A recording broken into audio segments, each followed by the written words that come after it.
quelques prétentions sur la pratique d'intervention sociale. La pratique d'intervention sociale, parce que, effectivement, est un terme pratique, un des plus usuels qui soit, qui apparaît dans des sens et des logiques les plus hétérogènes, depuis l'opposé à la théorie, donc c'est la pratique, jusqu'à la formule d'Althusser, la pratique théorique, c'est la pratique de la théorie, qui met ensemble hein, deux éléments que seulement on oppose. Pour, pour dire que, bon, c'est un terme très répandu, et généralement tenu, considéré comme une évidence. On dit pratique et on est censé savoir de quoi ça retourne. Donc, je vais faire quelques ponctuations délibérément incomplètes. Si vous êtes satisfait à la fin, vous aurez parfaitement raison. Il y a bien d'autres choses qu'il faudrait dire encore, mais la vie étant ce qu'elle est, courte, quelques éléments, c'est le temps, mais il n'y a pas de deux, et quelques éléments pour une cartographie, un panorama de la notion de pratique. C'est la, c'est le point 11 qui condense tout. Pratique, c'est la proposition que je fais. La pratique est un conglomérat matériel. Qui c'est, de quoi ce conglomérat matériel est-il fait? Je détaille conglomérat, je détaille matériel. La pratique est une entité composite constituée d'éléments gestuels et comportementaux, des discours, des silences, des références théoriques explicites ou implicites, d'engagements idéologiques, de relations interhumaines conscientes et inconscientes. Bon, je recommence, mais pas sur la liste de détails. C'est-à-dire que, pour qu'il y ait pratique, il faut des humains, mais il ne suffit pas des humains, travail social, juge ou autre, il ne suffit pas des humains pour qu'il y ait pratique. C'est-à-dire qu'il formule, comme je dirais plus tard, point 13, ma pratique ou la pratique d'un tel est tout au plus un raccourci malheureux. La pratique n'a pas de propriétaire, en tout cas pas de propriétaire individuel. Dire ma pratique est une métaphore, parce qu'elle n'est pas à moi, dans la mesure où elle n'est pas à nous non plus. Dans la mesure où dans une pratique, il y a des comportements, des discours, et il y a des références théoriques que la pratique met en œuvre, elle, qui peuvent ou pas être les références de l'intervenant, les références de praticien. Je peux être, je peux avoir des références très progressistes, comme on dit. N'empêche que la pratique dans laquelle je suis embarqué, ce sont les formules que j'utilise. Les pratiques dont je fais partie, les pratiques dans lesquelles je suis embarqué. Surtout pas ma pratique. Ce n'est pas à moi, je ne l'ai pas acheté d'ailleurs. Il y a d'autres éléments. Or, quelles que soient mes convictions, mon militantisme, mon dévouement, la pratique mise en œuvre confirme ou ne confirme pas les référentiels théoriques et idéologiques dont je me sers personnellement. La pratique n'est pas le praticien, c'est ça le point. La pratique n'est pas le praticien. Il n'y a pas de pratique sans praticien, mais avec praticien seulement, il n'y a pas encore de pratique. Il y a une consistance. Je n'ai pas trouvé mieux pour conglomérat, mais il y a, il y a une consistance de la pratique, irréductible aux intentions des sujets qui les mettent en œuvre et des sujets à qui c'est destiné. La pratique est une chose.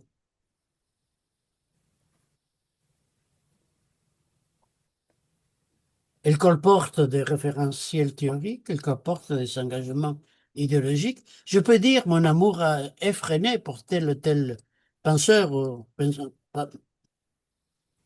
ça n'implique pas que la pratique dans laquelle je suis embarqué réfère à cet auteur. Je peux parfait, je peux parfaitement être progressiste, je disais, et avoir des pratiques particulièrement autoritaires et réactionnaires même. Bon, là, c'est une brutale, comme dirait Adeline, une brutale manière de dire la pratique n'est pas le praticien. Et les praticiens parlant de la pratique parlent de ses représentations, ne parlent pas de la pratique, hein. Ou en tout cas, ils parlent d'un des éléments de la pratique. Tant qu'on n'a pas repéré quelles sont les théories que la pratique réalise, quels sont les engagements idéologiques qu'elle développe. Je suis de gauche. Oui, d'accord. Et alors? En dicton, j'ai cité plus d'une fois, en dicton des salles des profs, quand on parle d'un prof absent, hein, on dit, il se dit de gauche, mais il faut voir la pédagogie qu'il a, hein, la pratique pédagogique qu'il a. Ça nous arrive à tous, hein, dont les sourires sont des trop. Non, je prends trop, mais disons, vous voyez, la pratique est une entité objective, hein. C'est pourquoi nous insistons jusqu'à casser le pied avec, pour dire que l'analyse de pratique, point de vue pratique social, l'analyse pratique n'est vraiment pas l'analyse de praticien.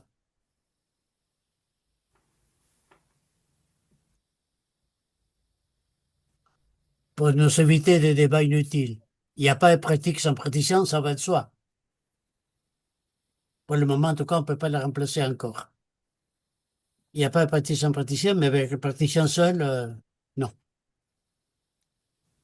ça ne suffit pas. C'est pourquoi la pratique est un statut matériel.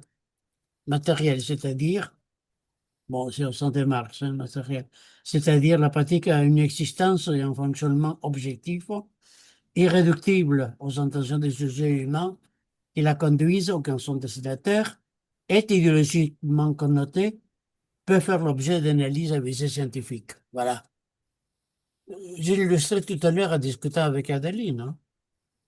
La, la pratique est idéologiquement connotée, théoriquement connotée, mais en deçà et au-delà des intentions louables, forcément, de l'intervenant, du praticien.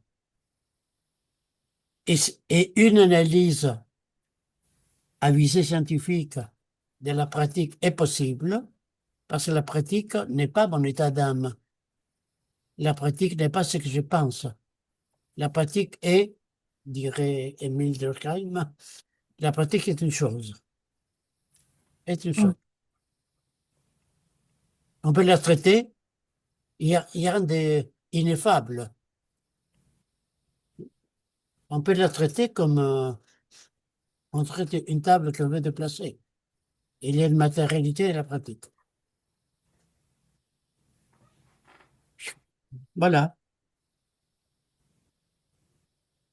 14 minutes. Il m'en reste 4. 4 ou 5. Est-ce que c'est compliqué, tout ça? Oh, ça va, non? Je sais pas. Du coup, ça se met au pluriel, le mot pratique, selon toi, Saul? Ça dépend. Pourquoi tu dis ça? Parce qu'on parle d'analyse des pratiques des fois. Ah non, là, c'est oui, oui, oui. D'ailleurs, pour raison sémantique de la langue, c'est analyse des pratiques, pas de la pratique, qui est un peu pauvre, comme analyse des pratiques des uns et Mhm, des autres, et mhm, de toi-même hier ou demain. mhm, On peut mhm, imaginer que demain tu seras meilleur que hier, mhm. au pire, pas savoir. Les voix du Seigneur. Bien. Dans la pratique, il y a trois choses. Non, il y a plus que ça. Il y a un moteur, il y a un agent, il y a un destinataire, il y a un pôle inépuisable. Ça fait combien? Quatre. Ça fait pas trois, mais quatre. Bon, j'ai jamais su. Bon, les maths, c'est toujours compliqué. Quel est le moteur de la pratique? Lundi, le praticien, réponse, le praticien. Non, c'est pas le praticien.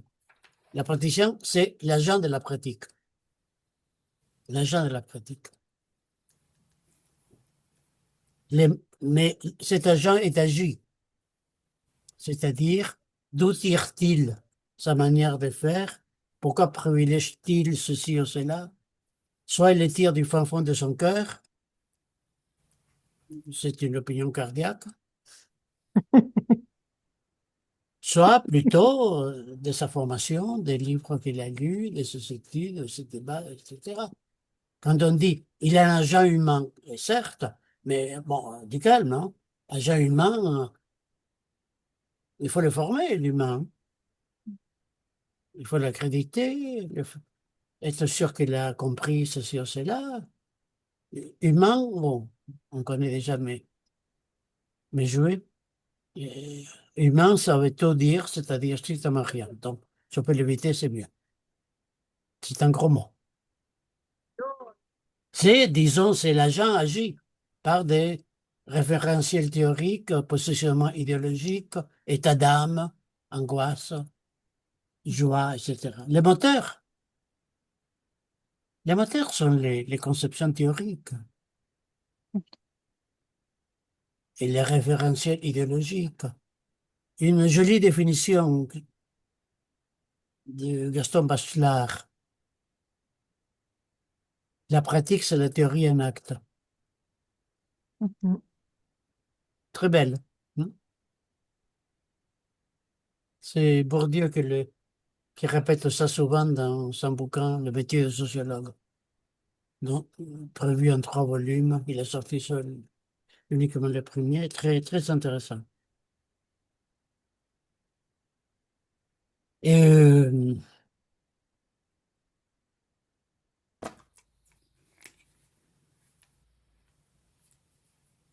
donc la question métaphysique, c'est comment lier théorie et pratique, blabla. Ça, on peut faire des cours, j'ai jamais fait hein, là-dessus. On peut faire des discours, des thèses d'une épaisseur incommensurable. La question, ce n'est pas. La question réelle, la question effective, ce n'est pas comment lier théorie et pratique. Ça, c'est pour le prof, les mauvais, hein. Ça, c'est pour l'idéalisme, comme on dit. La seule question réelle, c'est comment, chaque fois, dans des conjonctures toujours uniques, théorie et une certaine théorie et une certaine pratique sont toujours déjà liées. Il ne s'agit pas de parvenir à les lier, mais plutôt montrer comment, ici et maintenant, ils se confirment, ils se rejettent, ils sont mariés à la vie et à la mort. Autrement dit, ils ne sont pas mariés. Non, n'importe quoi. Dans la pratique, il y a un moteur qui sont donc, c'est l'arsenal théorique, idéologique, c'est ça qui fait mouvoir la pratique. Je voulais, j'ai souri à ce monsieur, il a pris ça très mal. Et pourtant, c'était pas mon intention. Ouais. Mais il a mal pris, pas ton intention, mais ton sourire, c'est-à-dire un élément de la pratique.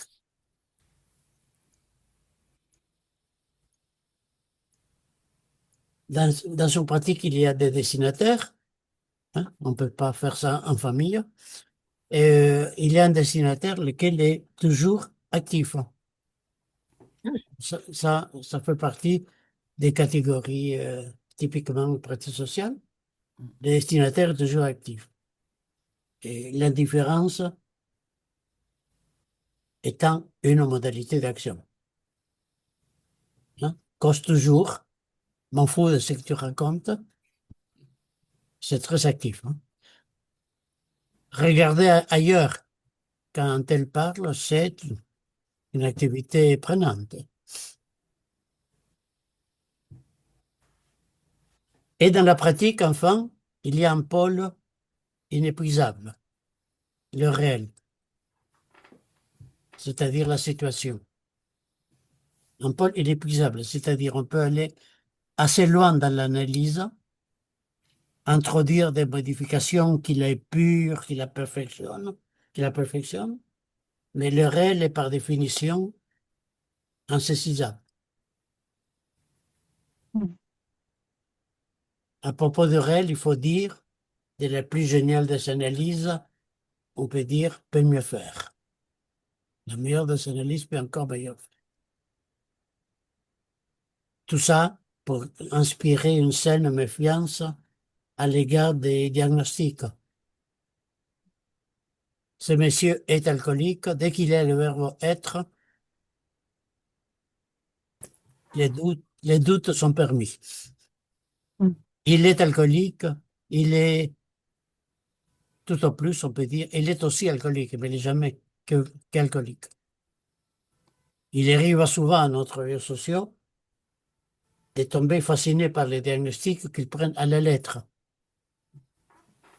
de confondre, arrive souvent de confondre le diagnostic du réel avec le réel. Or, ce monsieur est alcoolique, entre autres, entre autres.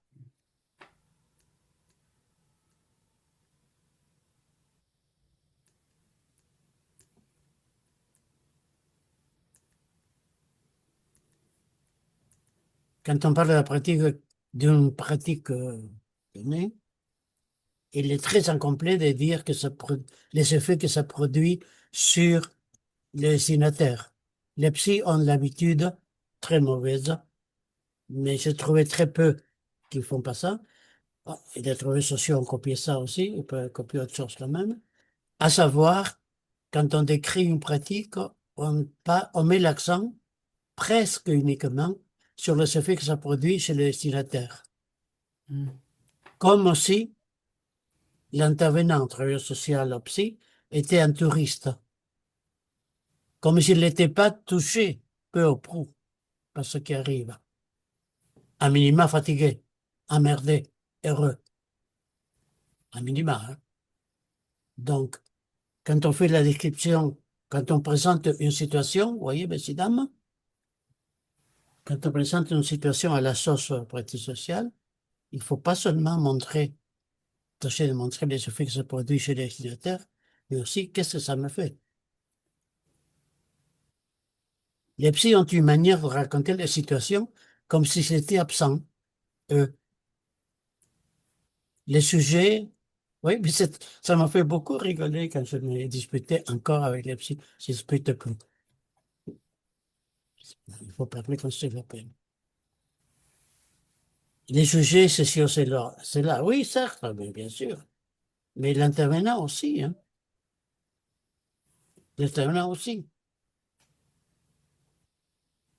Et par là même, rappeler qu'une pratique est toujours efficiente, mais pas toujours efficace. Efficiente. Je suis pas sûr dans ma qualité de métèque, je suis pas sûr d'utiliser le terme correctement. Bon, vous rectifiez. Vous qui êtes autochtone, vous pouvez rectifier. À savoir, toute pratique, la plus folle qui soit, la plus invraisemblable, toute pratique produit des effets. Toujours. Si quelqu'un dit j'ai reçu un tel, il est resté 1 heure, il ne s'est rien passé, il se trompe. Il s'est trompé. Il se passe toujours quelque chose. Il n'a rien dit. Et bon, que tu aies quelques difficultés à entendre le silence, je comprends. Mais il n'a rien dit, c'est pas pour autant qu'il n'y a rien à entendre. Quand on intervient, on décrypte le silence, un peu, dans la mesure du possible. Entre autres choses, parce que c'est pas parce qu'il parle beaucoup qu'il dit grand-chose, hein. Il a beaucoup parlé. J'avais une assistante à la fac qui disait, vous savez, dans mon groupe TD, trop dirigé, dans mon groupe, tout le monde parle. Ah, c'est bien. Et qu'est-ce qu'ils disent? Et chaque semaine, on faisait la synthèse. Chaque semaine, il était décontenancé. Je pensais que c'était bien qu'il parle. Et moi, on s'en fout qu'il parle. La question n'est pas là. La question, c'est, il pleut, il parle. Ils disent qu'il pleut tout le temps. Oui, d'accord. Il parle, mais ça veut rien dire. Bon. Et donc, le récit d'une pratique, c'est le récit de ses succès qui ne correspondent pas forcément à ce qu'on cherchait. En français, il y a une formule pour ça, quand on dit effet pervers, qui est encore une formule narcissique. Mm. C'est pas les effets pervers. Les effets pervers, ça veut dire effet non recherché. Et effet pervers, il n'y a pas d'effet pervers. Il y a des effets objectifs, c'est autre chose, qui échappent à la maîtrise du praticien, qui instaure des comportements qu'il ne voulait pas, d'accord, mais ils ne sont pas pervers, en tout cas pas plus que les objectifs de départ. Exposer une pratique, c'est aussi tenter d'expliquer en quoi il s'est cassé la gueule. Qu'est-ce qu'elle n'a pas pu faire? Encore là, les récits des cas en travail social, les récits des cas en psychologie, psychanalyse, c'est toujours, mais ça c'est en minima 99% des cas, au cas où il y aurait une exception. Les récits des cas, c'est les récits des succès. C'est qui, en quoi ça réussit, en quoi le sujet a pu, ou bien il n'a pas pu parce qu'il n'était pas à la hauteur. Il n'était pas prêt, comme dit en travail social. Il n'était pas prêt, comme si l'intervenant était toujours prêt pour parler. Et il faut montrer quelque chose sur en quoi la pratique a raté son objet. C'est pas un inconvénient, sauf pour la toute-puissance, mais ça se soigne. Mais il faut montrer en quoi la pratique est allée dans les murs pour ceci ou cela. C'est casser la gueule. Il faut le dire parce que c'est ça la réalité de la pratique, hein. Ça n'apparaît pas dans les discours officiels, disons, sur la pratique. Mais ça apparaît dans la pratique pratique, hein, dans la pratique concrète. Ça vaut pour chacun de nous, moi compris, ça va de soi. Dans la pratique concrète, il y a des murs. Il y a des choses qu'on ne sait pas faire. Il y a des trucs qu'on a préparés soigneusement. Ils s'avèrent, ils font tchic, rien.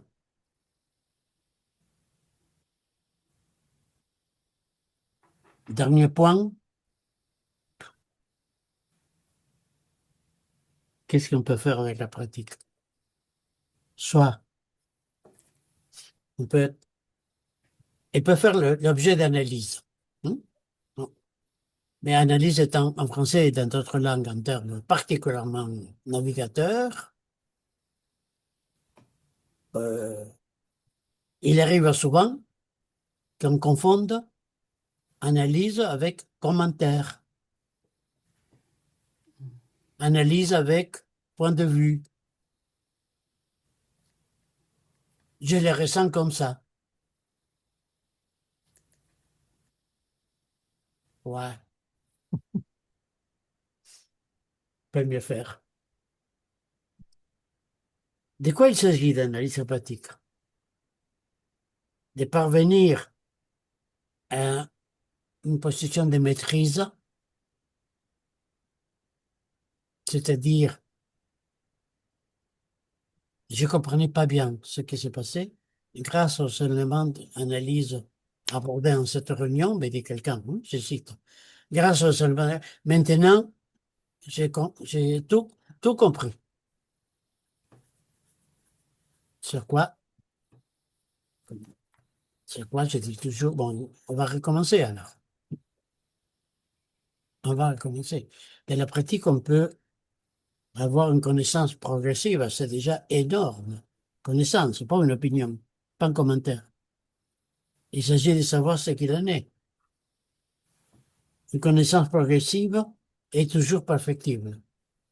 C'est une définition laïque de la science. Hein? Une définition laïque de la science. Du travail scientifique. Et connaissance progressive, nous savons aujourd'hui mieux que hier. moins bien que demain. Connaissance progressive et indéfiniment perfectible.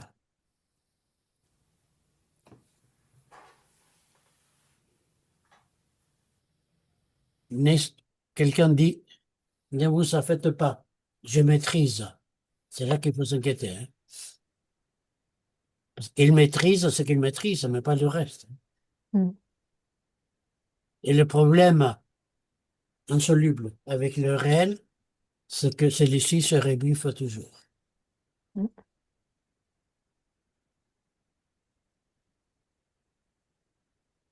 J'aimais bien raconter à mes étudiants en fac, vous savez, les corps tombent vers le centre de la Terre jusqu'ici.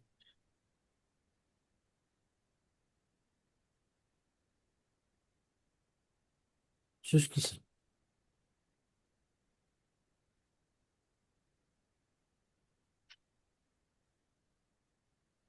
Y a-t-il des survivants dans le Zoom?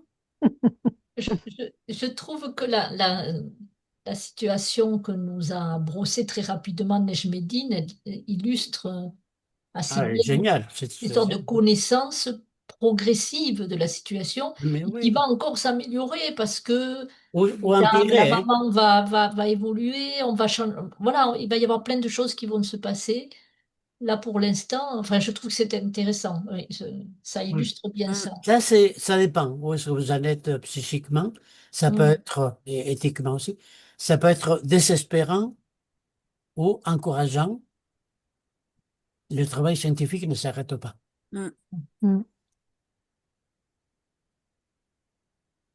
Bon, pour être prudent, je devrais dire, le travail à visée scientifique ne s'arrête pas.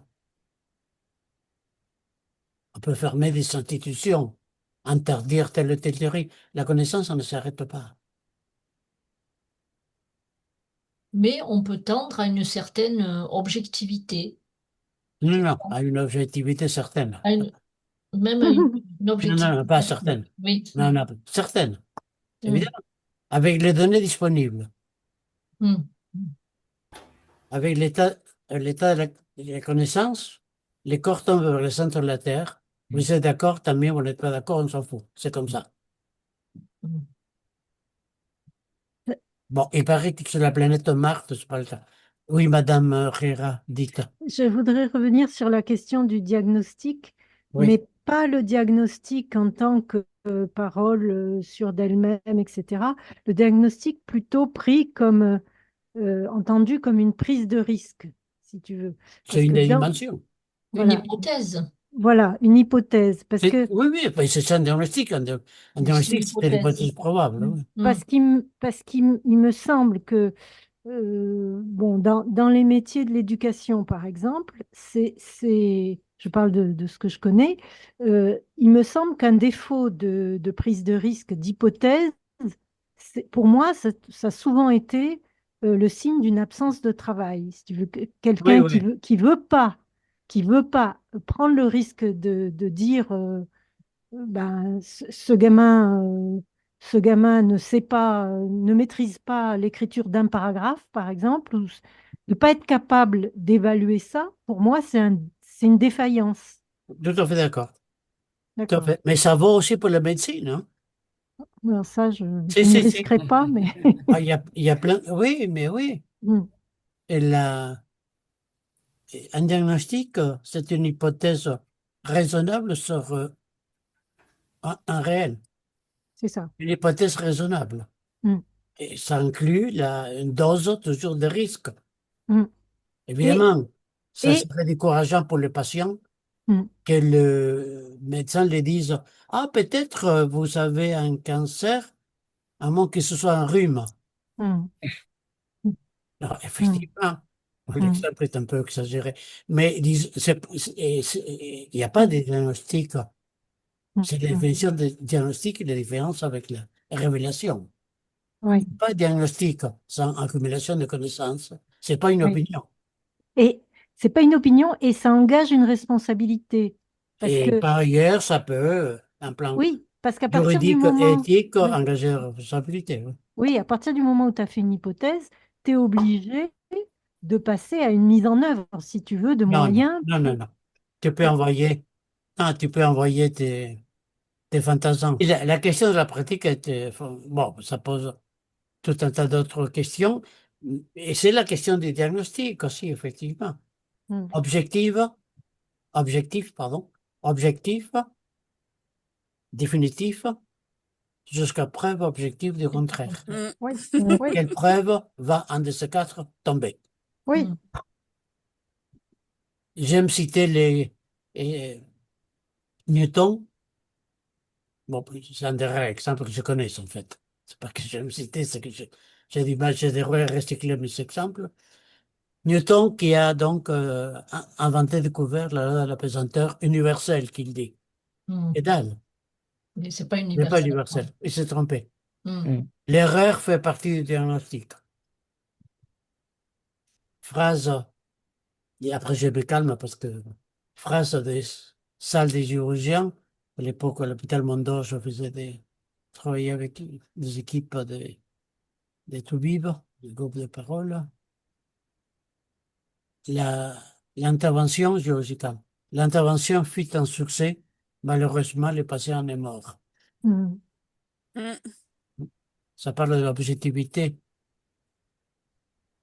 de l'objectivité de l'opération. Disons, l'erreur, c'est ça qui est bon, à tout hasard. L'erreur fait partie, c'est pas un ajout extérieur, fait partie du diagnostic. Mm. Et la science, Gaston Bachelard encore, la science se trompe. La religion ne se trompe jamais. Mm. C'est pour ça qu'il a jamais raison. Mm. Mm. Donc l'erreur ou les difficultés scolaires pour un étudiant, hein, ou les travail social qui n'a pas vu tel élément pourtant important. Et l'erreur, comme dit bêtement, est humaine. L'erreur fait partie du diagnostic. Bien sûr. C'est pas seulement le contraire de l'objectivité, c'est aussi sa condition de possibilité. Et Est-ce qu'on sur pourrait ça, dire, Ouais. nous Ça, allons fixer une date. ouais. Attends, quand tu prends ça le terme intervention sociale, il faut le prendre au sens le plus général du terme, générique du terme. On n'est pas Les ici. travailleurs sociaux, tu sais, ces gens-là, oui. D'accord. Oui, donc c'est ça. Pour bien spécifier, ce n'est pas l'intervention sociale, quelles que soient les pratiques sociales en jeu. Non, peu importe, non, la commande que tu m'as passée, comme je suis Oui, oui, oui. très timide, j'obéis, et c'était sur la pratique. Donc, je parle de la Ouais. pratique.